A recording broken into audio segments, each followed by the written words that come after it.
आमचे नेते श्री मल्लिकार्जुनजी खरगे साहेब यांच्या झारखंड इथे झालेल्या घटनेच्या निषेधार्थ आम्ही नांदेडला पक्षाच्या वतीने निषेध आंदोलन त्या ठिकाणी केलेलं होतं आणि त्या आंदोलनामध्ये काही कार्यकर्त्यांनी अनावधानाने काही विशिष्ट धर्माच्या नावावर चुकीच्या निषेध घोषणा त्या ठिकाणी दिलेल्या होत्या।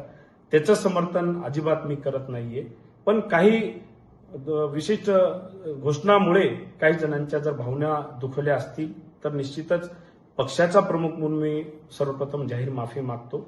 मात्र तो निषेध हिंदू धर्माचा नव्हता, तर धर्माच्या मागे लपून राजकारण करणाऱ्या काही विशिष्ट लोकांचा तो निषेध होता।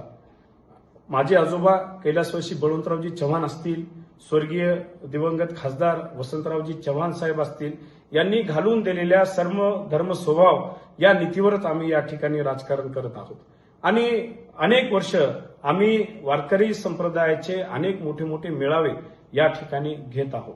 पण धर्माच्या आडून जर कोण राजकारण करत असेल तर निश्चितच याही पुढे आम्ही त्यांना प्रश्न विचारल्याशिवाय राहणार नाही।